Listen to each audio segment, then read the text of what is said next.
यदा यदा हि धर्मस्य ग्लानिर्भवति भारत अभ्युत्थानमधर्मस्य तदात्मानं सृजाम्यहम् परित्राणाय साधूनां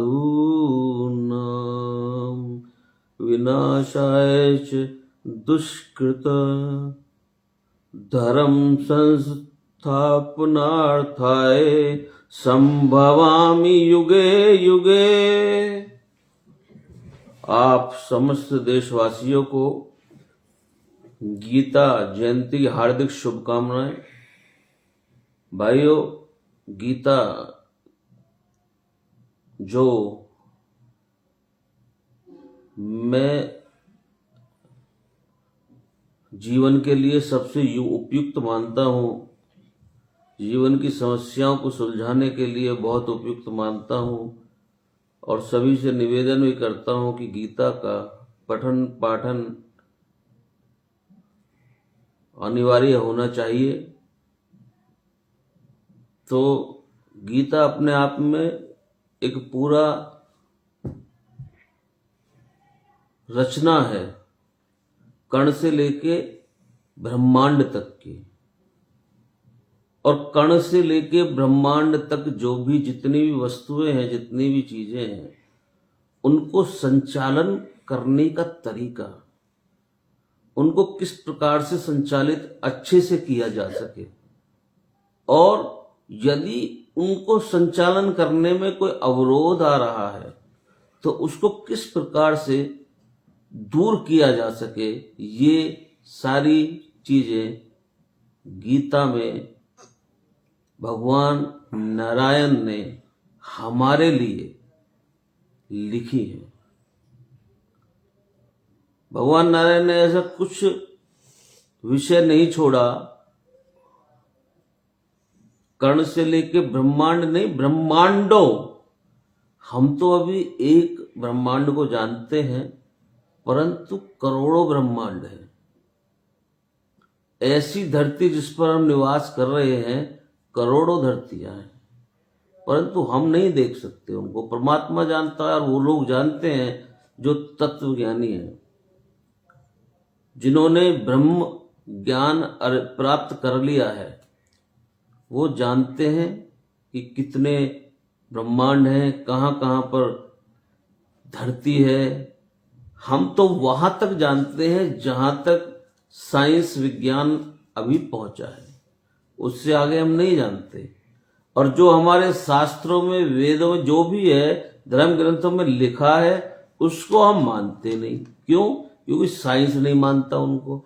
लेकिन बाद में क्या होता है, जब साइंस मानता है तो फिर विज्ञान भी मानता है। इसलिए विज्ञान जहां तक पहुंचा है, हम अभी वहीं तक पहुंचे हैं, परंतु ये केवल एक यूनिवर्स का विषय नहीं है। ये करोड़ों कोटि कोटि ब्रह्मांड का इसमें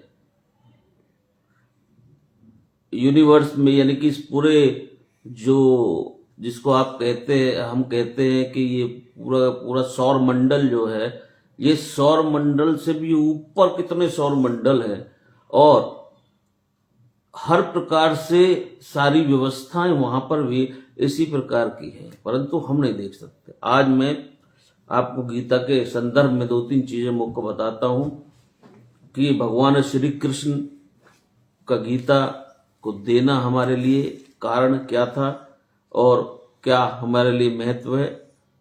देखिए, संपूर्ण विश्व और संपूर्ण राष्ट्र को मार्गदर्शन देने वाली सूक्ष्म बातें गीता में लिखी हैं, और ये बातें शायद और किसी धर्म ग्रंथ में नहीं लिखी हैं। हमारे धर्म शास्त्रों में वर्णित है, दो प्रकार के हमारे ग्रंथ हैं। एक होती है श्रुति और एक होती है स्मृति। श्रुति वो है जो सीधे ईश्वर के मुख से निकली, जिनको हम श्रुति कहते हैं। जैसे कि और स्मृति वो है जिसमें उसका संकलन हुआ, जो मुख से निकला उसका संकलन हुआ और व्याख्याएं हुई, जैसे याज्ञवल्क्य स्मृति, मनुस्मृति, पराशर स्मृति इत्यादि। परंतु गीता इस विषय में अद्भुत है, इसलिए क्योंकि इसमें 700 श्लोक हैं और उसमें सीधे परमात्मा के मुख से निकले हैं और उनको संकलित भी किया गया है गीता में।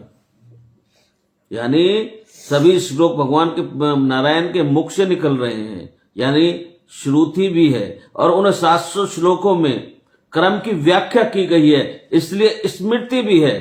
तो श्रुति और स्मृति का समन्वय यदि हमें कहीं देखने को मिलता है तो हमें गीता में मिलता है।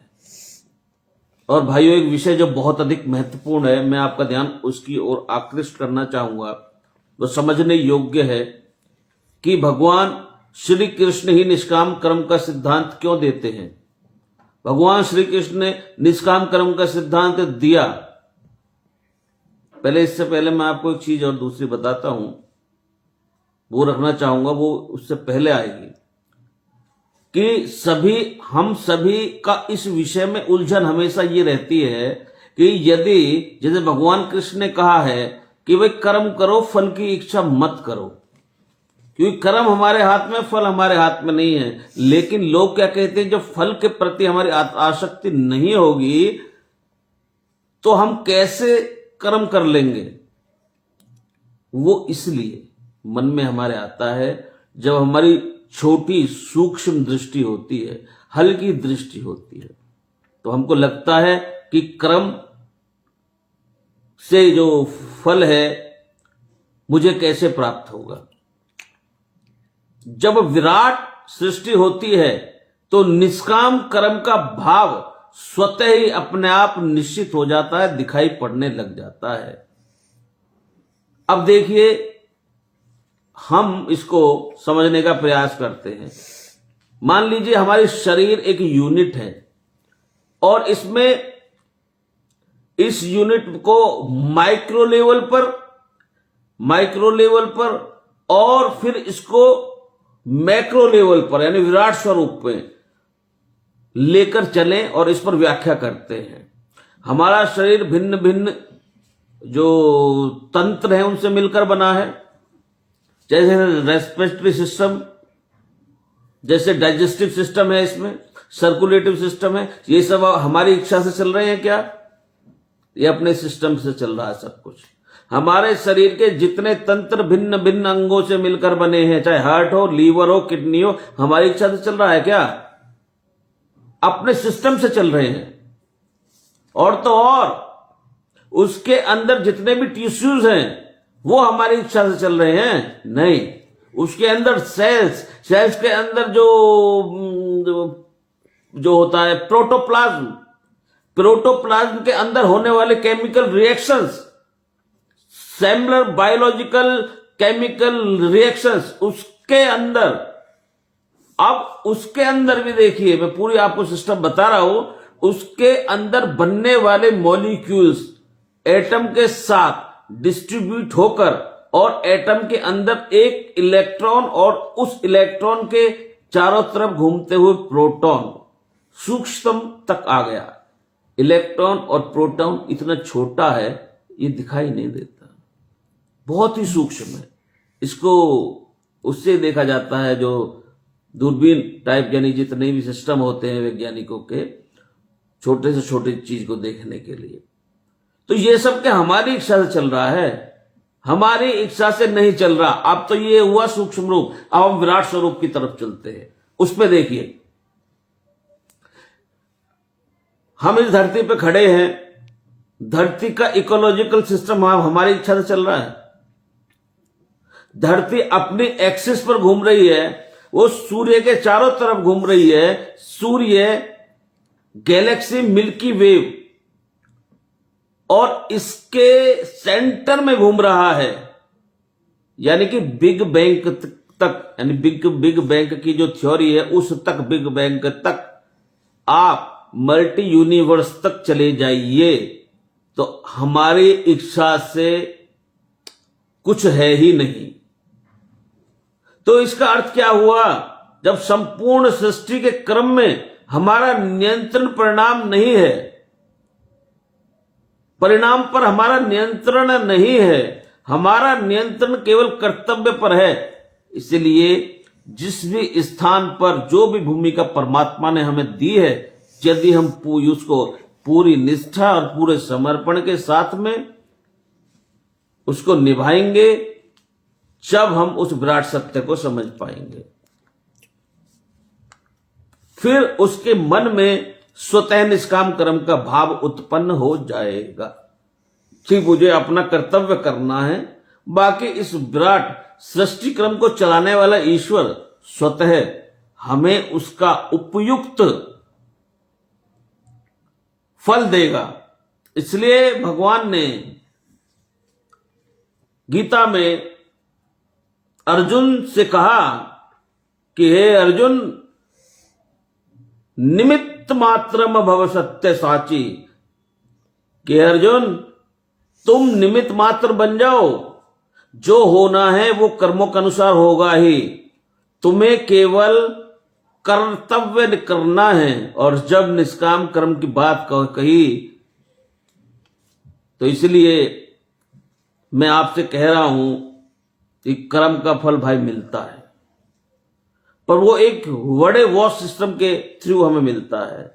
इसलिए आप जितनी एकाग्रता के साथ अपना कर्म करेंगे, जितने डेडिकेशन के साथ अपना कर्म करेंगे, उतना ही वॉश सिस्टम के अंदर उसका रिजल्ट देने की जो व्यवस्था है वो स्वयं है। वो उसका आपको जो चाहे आपको इस जन्म में मिले उसका परिणाम या अगले जन्म में मिले, एक जर्रा करा हुआ कार्य भी परमात्मा हमारा व्यर्थ नहीं जाने देता। जैसे आजकल लोग कहते हैं, मतलब लोगों का कहना ये होता है अगला पिछला जन्म हमने देखा, किसने देखा। तो मैं इस पर एक बात कहना चाहता हूं कि भाइयों, ये हमारा शरीर है, हम प्रतिदिन भोजन करते हैं, तो हम जो आज हम भोजन कर रहे हैं ये हमारी बोन मैरो में कितने दिन में जाएगा?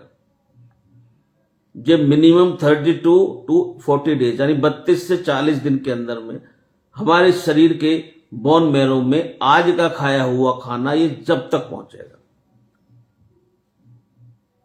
तो आपको तो पता भी नहीं है कि 40 दिन पहले या 40 दिन लगा, 40 दिन पहले हमने क्या खाया,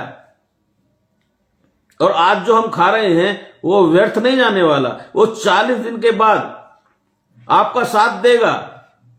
तो आपने जो भी खाया है वो सब खाया पिया है, आज जो पहले 40 दिन पहले खाया उसका परिणाम आज आपको मिल रहा है, लेकिन सैकड़ों दिन पहले भी जो खाया है उसका परिणाम भी प्रतिदिन मिलता है। आपने भले ही वो कितने दिन पहले, मैंने 50 दिन पहले खाया, 60 दिन पहले खाया, लेकिन शरीर में हमारे में जो उसका फल है जब पहुंचेगा मिनिमम 40 डेज के अंदर, वो आपके शरीर में है, गुड एलिमेंट के रूप में भी है, इन्फेक्शन के रूप में भी है। तो आपको भले ही ध्यान न हो कि हमने पूर्व जन्म में क्या किया है, परंतु वो आपके साथ है, हमारे सबके साथ है।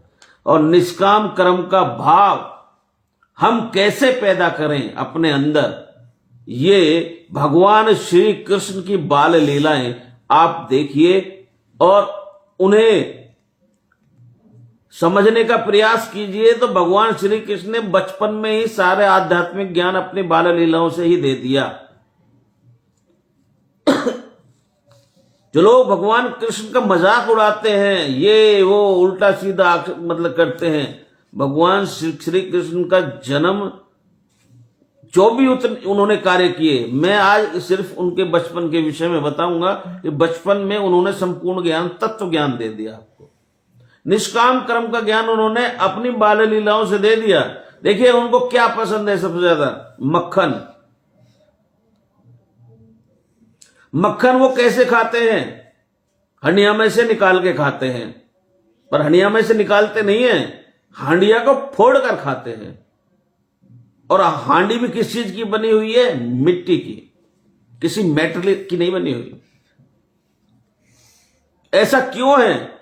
और भगवान श्री कृष्ण का नाम भी क्या है? कृष्ण, अर्थात वो काले हैं। पहले तो ये बात बड़ी अजीब है, मैं सांसारिक तौर पर इस विषय को बोल रहा हूं, बात को, ये पता नहीं हमारे दिमागों में ये कहां से भर दिया गया है। ये मैं इसको भी मैकोली के ही वो बताऊंगा और पश्चिमी सभ्यता का असर बताऊंगा कि ये जो गोरा रंग है वो श्रेष्ठता का प्रतीक है, जबकि हमारे जितने भी भगवान हैं वो काले हैं, नीले हैं या सांवले हैं।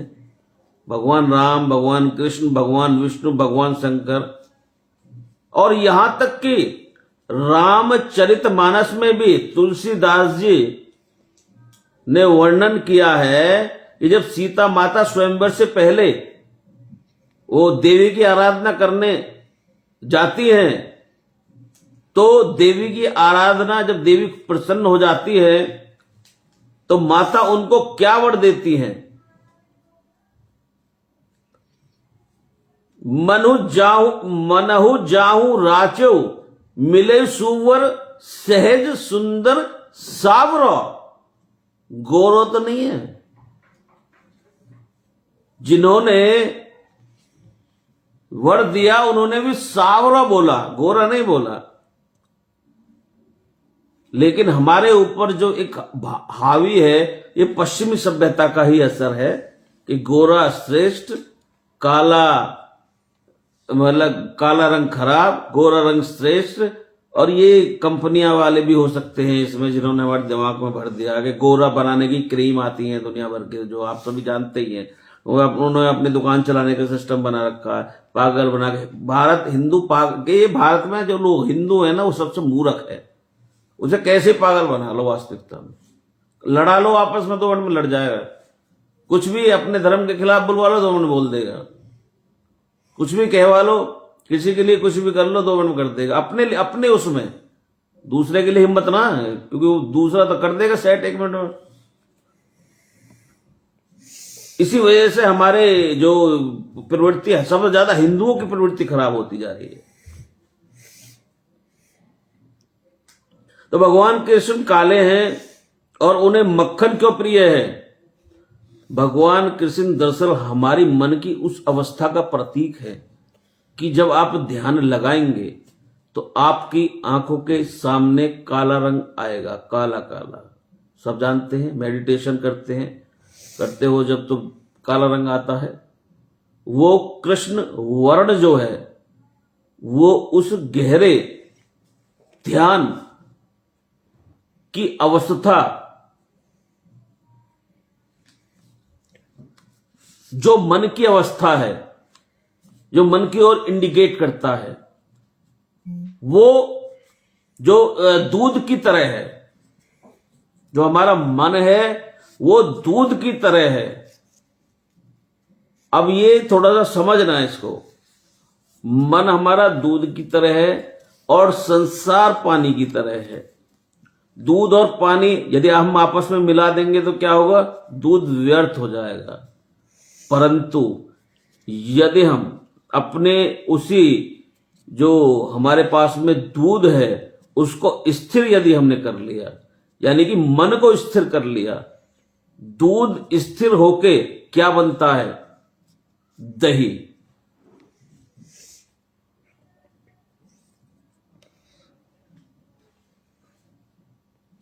और दही को स्थिर करने के बाद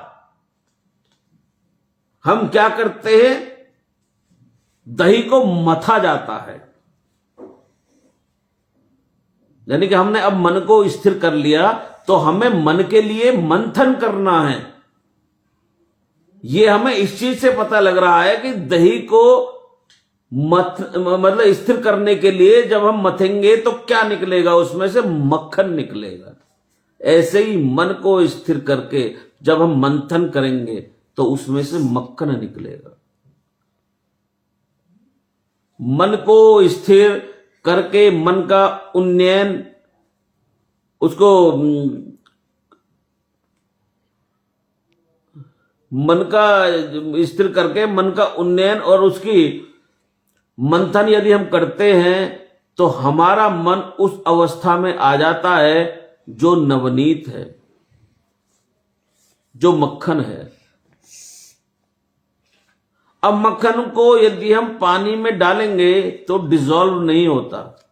अब समझना, मक्खन को पानी में यदि हम डालेंगे तो घुलेगा नहीं, पानी में डिसॉल्व नहीं होगा। यानी अब हम मन की उस अवस्था में जाकर कर्म करेंगे तो निष्काम कर्म कर सकते हैं, क्योंकि पानी क्या है? संसार, और मक्खन क्या है? परमात्मा, तत्व ज्ञान। यानी कि हम संसार में रहते हुए भी, और जब उसको पानी में डाइल्यूट करते हैं हम, तो पानी से अलग रहता है।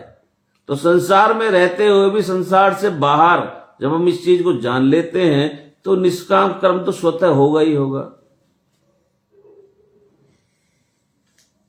इसलिए भगवान कृष्ण को मक्खन प्रिय है।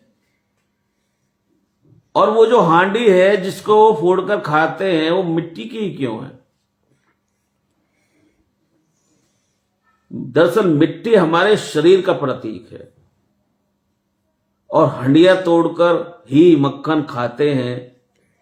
वो इसलिए खाते हैं कि हमारा जो शरीर है, यानी कि हंडिया जो है हमारी, ये पूरे जीवन इंद्रिय सुख भोगने में लगी रहती है। तो जब आपके शरीर के सुख वाली काया के बंधन को हम तोड़ पाएंगे तब वो वाला मक्खन हमें मिलेगा।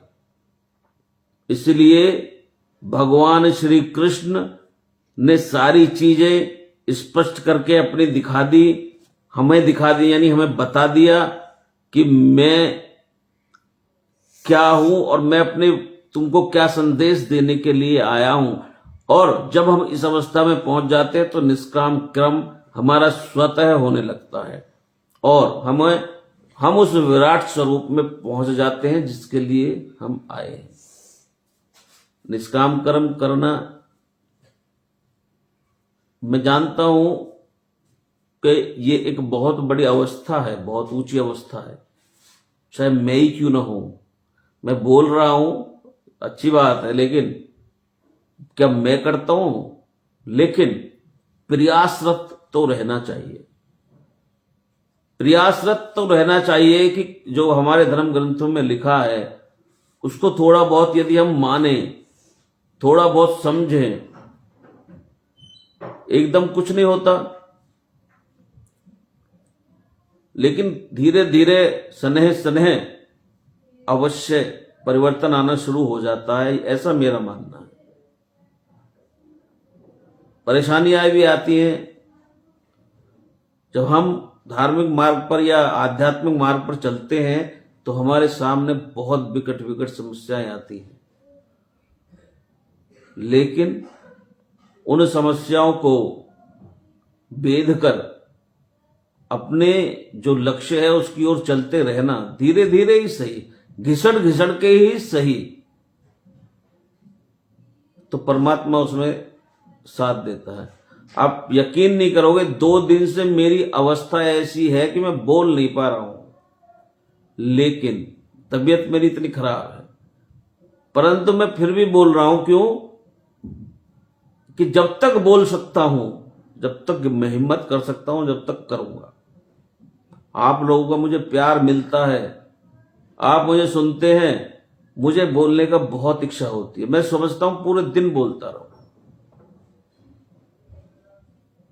क्योंकि ये संसार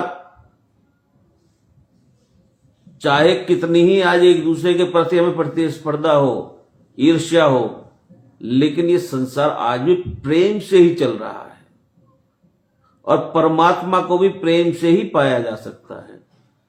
जिन प्रेम कियो तिन ही प्रभु पाया। तो आपको जो प्रेम जब मैं देखता हूं, मिलता है मुझे, तो मेरा मन करता है स्वतः ही कि मैं आपके सामने बोलूं। जो मुझे थोड़ा बहुत ईश्वर ने दिया है।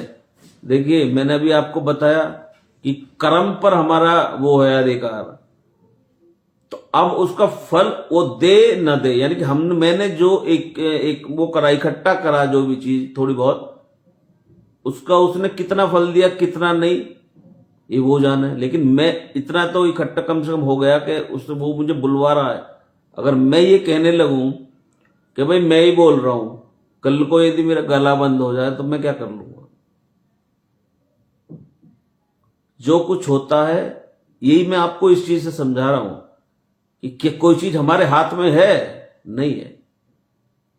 क्या हमारे शरीर को यदि यूनिट माने तो शरीर की कोई भी व्यवस्था हमारे हाथ में है नहीं है। आज मैं आपके सामने बोल रहा हूं, कल को मेरा गला बंद हो जाए, नहीं बोल पाऊंगा, कैसे बोलूंगा आप बताइए? यह हमारे हाथ में है।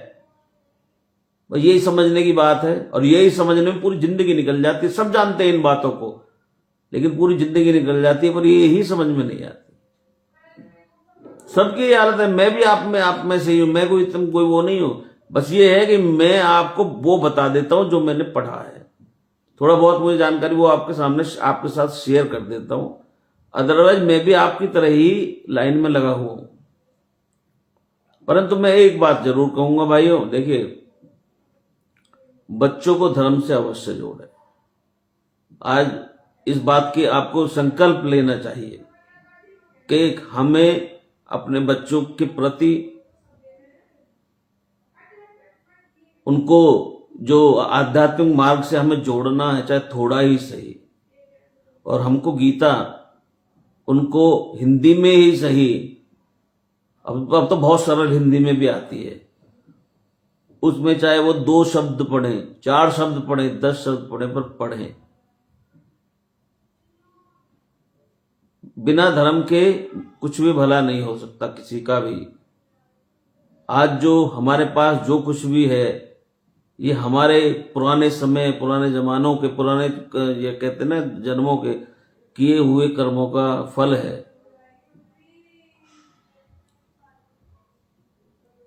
कोई किसी का, ये कहते हैं ना ईश्वर बुरा कर रहा है, भगवान किसी का कभी बुरा नहीं करता।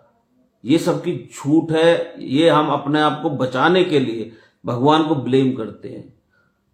मैं दुख भोग रहा हूं अपने शरीर से, बहुत परेशान हूं, तो ये मेरे द्वारा किए हुए कर्म का फल मैं भोग रहा हूं। भगवान का क्या लेना देना इस चीज से? वो तो हमसे बहुत प्यार करता है। एक बार कदम बढ़ाकर तो देखें, उसको ब्लेम, और हम तो छोड़िए आदमी, छोड़े भगवान को ब्लेम कर रहे हैं। हमारे साथ ही क्यों कर रहा हो? इतनी बड़ी दुनिया है, उसमें दिखाई देते ऐसे भी लोग हैं कि पूरे मैं कहता हूं इतनी मेहनत करते हैं, इतना काम करते हैं, लेकिन उनको कोई दिक्कत नहीं है। और हम ऐसे हैं कि हम पे आधा घंटा बोला नहीं जाता। तो क्या इसमें दोषी भगवान है? दोषी हमारे कर्म है। आप सभी को प्रणाम, और एक बार पुनः गीता जयंती की सभी को हार्दिक शुभकामनाएं। भाइयों, इस गीता जयंती पर संकल्प लीजिए कि बच्चों को धीरे धीरे आध्यात्म के मार्ग पर चलाने का प्रयास कीजिए। मैं आपको एक बात और बता दूं, यदि एक बार मजा आने लगा ना बच्चों को थोड़े दिनों बाद ही, चाहे साल भर 2 साल, तो आपको कुछ कहने की, जीवन भर उसे कोई भी समझाने की ना कुछ कहने की जरूरत नहीं पड़ेगी। ये मैं आपको गारंटी से कह सकता हूं। वो औरों को समझाएगा, वो औरों की जिंदगी बदलेगा। इतनी ताकत है हमारे एक धर्म ग्रंथ में, और गीता तो सबसे ज्यादा इंपॉर्टेंट है। जय श्री कृष्ण।